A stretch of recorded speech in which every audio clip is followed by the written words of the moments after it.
엄마라는 이유만으로 환영받고 아기라는 이유만으로 사랑받는 그런 서비스를 저희는 만들려고 해요. 저희 기업이나 사회에서도 엄마라는 이유만으로 또 아기라는 이유만으로 되게 호의적으로 시작되는 그런 출발점이 있으면 좋겠다고 생각이 들거든요. 육아크루라는 이름이 되게 재미있는데요. 육아크루라는 이 이름은 어떻게 지으셨는지 궁금합니다. 저는 이름, 브랜드나 서비스 이름은 크게 뭐 두 가지로 지을 수 있다고 생각을 해요. 하나는 뭐 애플 뭐 이런 것처럼 어떤 가치를 담으면서 그 이름 자체가 전달하는 느낌을 전하는 게 있고, 저희 육아쿠로처럼 정말 그냥 직관적인 뭐 배달의 민족처럼 이게 뭐 하는 서비스인지를 바로 알려줄 수 있는 그런 네이밍이 있다고 생각하는데, 저희는 이제 후자를 택한 거죠. 그래서 육아쿠루라는 서비스가 사실 엄마들에게 되게 낯설고 이 세상에 처음 나온 서비스거든요. 그래서 뭐 맘카페라던가 뭐 시터 매칭 플랫폼 이런 것들이 있는데, 저희는 엄마들 서로서로에게 친구가 되어주세요. 동네 기반으로 공동 육아를 해보세요. 저희가 그걸 무료로 연결해 드립니다라는 메시지 자체가 좀 새롭고 낯설다 보니 이름은 되게 쉬워야 된다고 생각을 했어요. 그래서 이름을 듣자마자 바로 어떠한 서비스인지 알 수 있도록 그 정도로 쉬워야 된다고 생각을 했고, 그래서 육아 크루가 나왔고, 그 크루는 뭐 러닝 크루라던가 힙합 크루라던가 네. 그렇게 재미와 본인 자신의 기쁨을 위해서 만난 그 모임, 그 연결을 이제 크루라고 표현을 하다 보니 그렇게 육아 크루라는 이름이 나왔습니다. 육아크루는 어떻게 창업하게 되셨는지 말씀 부탁드립니다. 사실 육아크루를 창업하게 된 계기는 크게 두 가지로 말씀드릴 수 있을 것 같아요. 하나는 개인적 계기, 그리고 두 번째는 되게 미래적인 계기라고 말씀드릴 수 있는데요. 첫 번째 개인적 계기는 제가 원래 항상 제 인생의 관심사가 넥스트 제너레이션이 관심사였어요.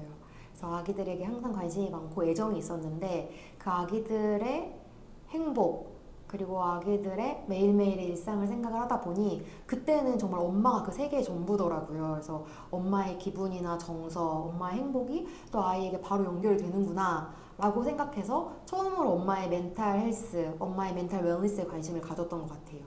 그리고 두 번째로는 요즘에 대한민국이 정말 저출생이다, 뭐 출생의 OECD 최저다 이런 얘기가 많이 나오는데, 저는 그 또한 단순히 뭐 지원금을 지급을 하거나 뭐 그런 걸로는 해결이 되지 않는다고 생각을 하거든요. 정말 아이 키우는 게 할만해 보이고 아이와 함께하는 그 삶이 행복해 보일 때 아기를 더 낳아야겠다라는 인식이 퍼진다고 생각을 하거든요. 그래서 그때도 그렇다면 지금 아기를 키우는 엄마들이 또 행복해 보여야 아직 아기를 갖지 않은 엄마들이 또 아기를 생각을 하고, 첫째 아이를 키우는 엄마들이 둘째로 생각을 하고 그러겠다 싶어서 어떤 이렇게 엄마의 정신건강, 멘탈 웰니스, 행복에 뭐가 제일 중요할까라고 생각을 하게 되다가, 그때 가장 중요한 게 또 다른 엄마 친구라는 생각을 하게 되었어요. 그래서 내가 이 어떤 한 여성으로서 가장 유약하고 가장 또 챌린지한 시기를 겪고 있을 때 가까이에 사는 또래 아이를 키우는 엄마와 연결됐을 때 그 정서적인 서포트가 얼마나 큰 힘을 발휘할 수 있을까. 근데 그 친구를 찾기가 너무 힘들다. 그래서 육아커러가 가까이 사는 또래 키우는 엄마를 되게 쉽게 육아 친구로 연결해주자 라고 해서 육아커러를 창업을 하게 됐습니다. 현재 정부와 지자체 저출산 대책은 현금 지원과 돌봄 시설 확충에 집중되는 경향이 있습니다.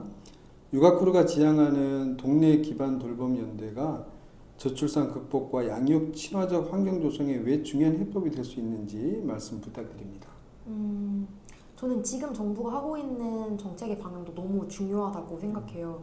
당연히 재정적인 지원도 너무 필요하고, 그리고 아이랑 어디 가지? 라는 거에 대한 첫 번째 해결책이 또 그런 돌봄 공간이라는 생각이 들어서 너무 중요하고 맞는 방향이라고 생각이 드는데, 저희 육아크루는 좀 더 그 아기를 어떻게 잘 키울까, 뭐 아기에게 뭐가 더 좋은가를 본질적으로 돌아봤을 때 엄마가 행복해야 된다, 엄마가 그 육아가 할만하게 느껴져야 된다라고 좀 더 엄마의 포커스를 옮기는 그런 솔루션을 제시하고 있다고 말씀드릴 수 있을 것 같아요.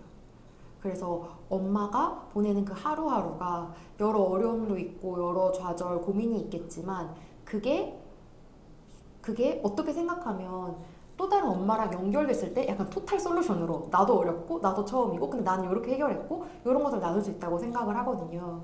그래서 그 포커스가 기존 정책들은 좀 더 아기를 잘 키우는 법, 아기에게 좋은 것 이렇게 포커스가 되어 있다면 육아크루는 그것의 어떤 선행 지표로서 엄마의 행복이 있다. 그래서 엄마가 어떻게 더 아이를 잘 키울 때 조금 더 그 매일매일이 감당 가능할지 좀 더 수월할지 이런 거에 포커스하고 있는 게 차이라고 말씀드릴 수 있어요. 육아크루 서비스 중에 짝크루라고 있는데요. 특허 출원하셨죠? 맞아요. 출원하신 상태인 거죠? 네, 맞아요. 네.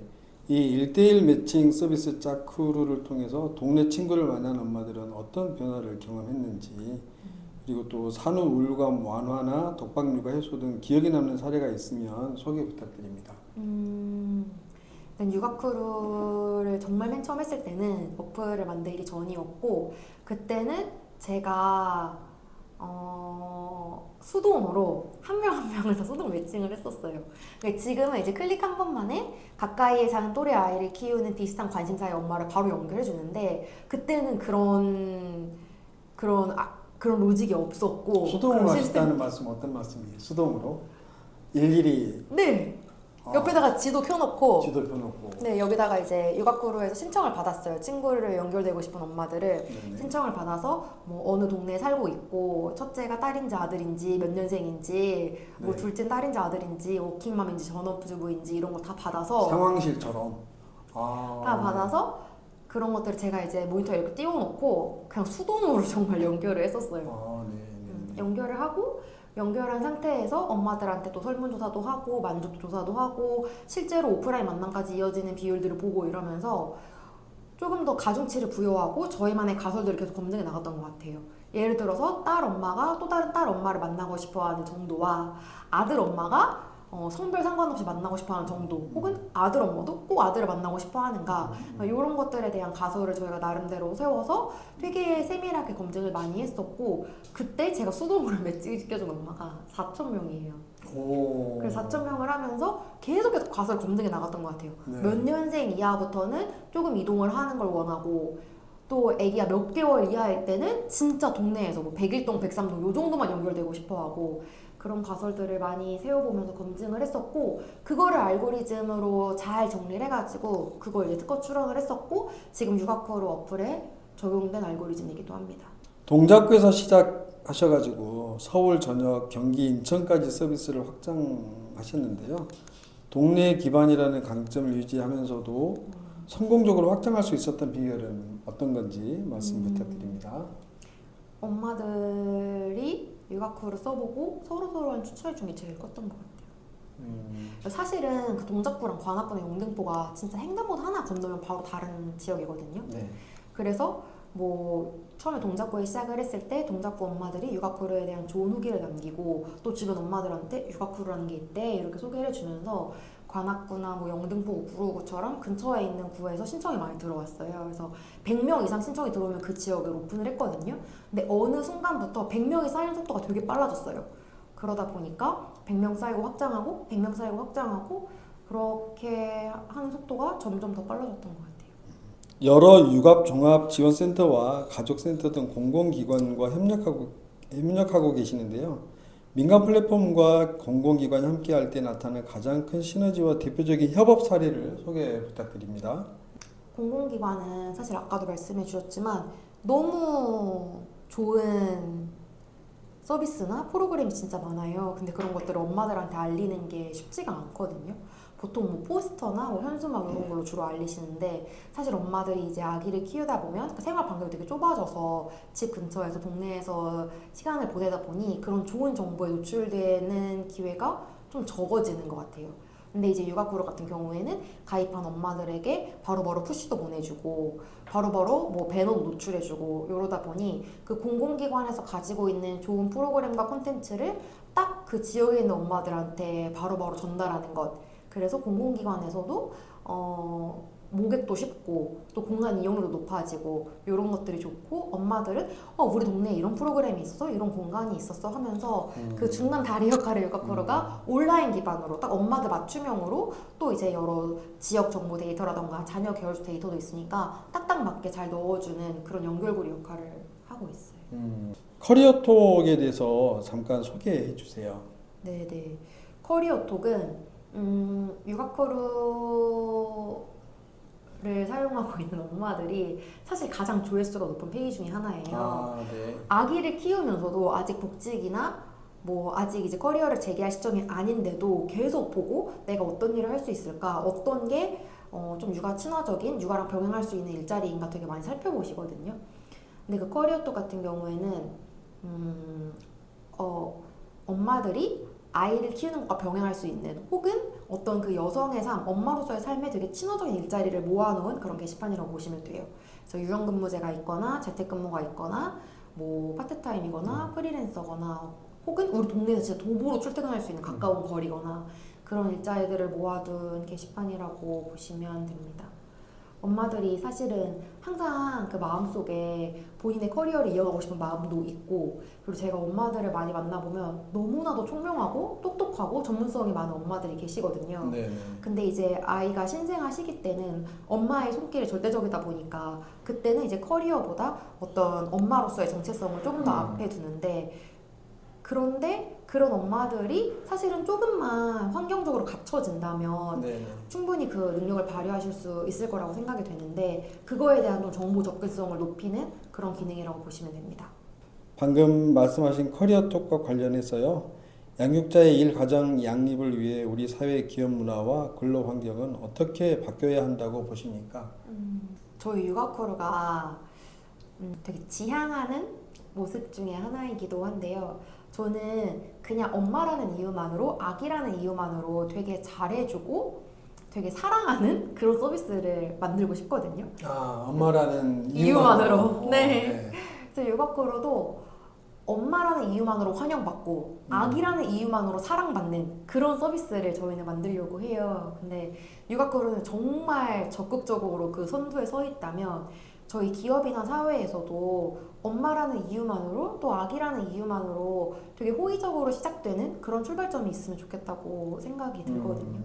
사실은 아이 키우는 일이 너무나도 대단하고 엄청난 일이라고 저는 생각이 들고, 또 엄마들 만나볼 때마다 저희가 아까 이제 엄마들의 행복이나 정신건강 이런 이야기도 했는데 너무나도 한 사람이 감당해야 되는 위대한 일 중에 하나라고 저는 생각을 해요. 그래서 그 과정에 대해, 그 아기를 키우는 그 일에 대한 존중과 애정으로 엄마들, 아빠들 그리고 아기들을 바라봐주는 그 시선이 모든 거의 시작이 아닐까 싶어요. 그래서 뭐 특정 제도가 있어야 된다, 뭐 재택을 해야 된다, 유연근무가 해야 된다, 이런 것들은 사실 그 산업의 특징이나 회사의 기존 제도, 뭐 문화 이런 거에 따라 다를 수 있을 것 같아요. 근데 기본적으로 아기를 키우는 엄마, 아빠 그리고 그 가정, 아기들에 대한 애정과 존중이 있다면 그 안에서 되게 다양한 형태로 또 유연하게 그 회사 맞춤, 산업 맞춤형으로 여러 제도가 나올 수 있을 것 같아요. 너무 공감되는 구절이었습니다. 엄마라는 이유만으로, 아기라는 이유만으로 너무 공감됐습니다. 현장의 부모들과 가장 가까이에서 소통하는 창업자로서 정부와 지자체가 저출생 정책에서 가장 시급하게 개선해야 할 과제는 무엇이라고 생각하십니까? 저 또 육아크루의 되게 포커스는 엄마거든요. 근데 기존의 다양한 양육, 보육, 돌봄 정책이 아기한테 포커스가 되어 있는데 저희는 이제 계속 엄마 얘기를 하고 있어요. 정말 엄마가 행복한가?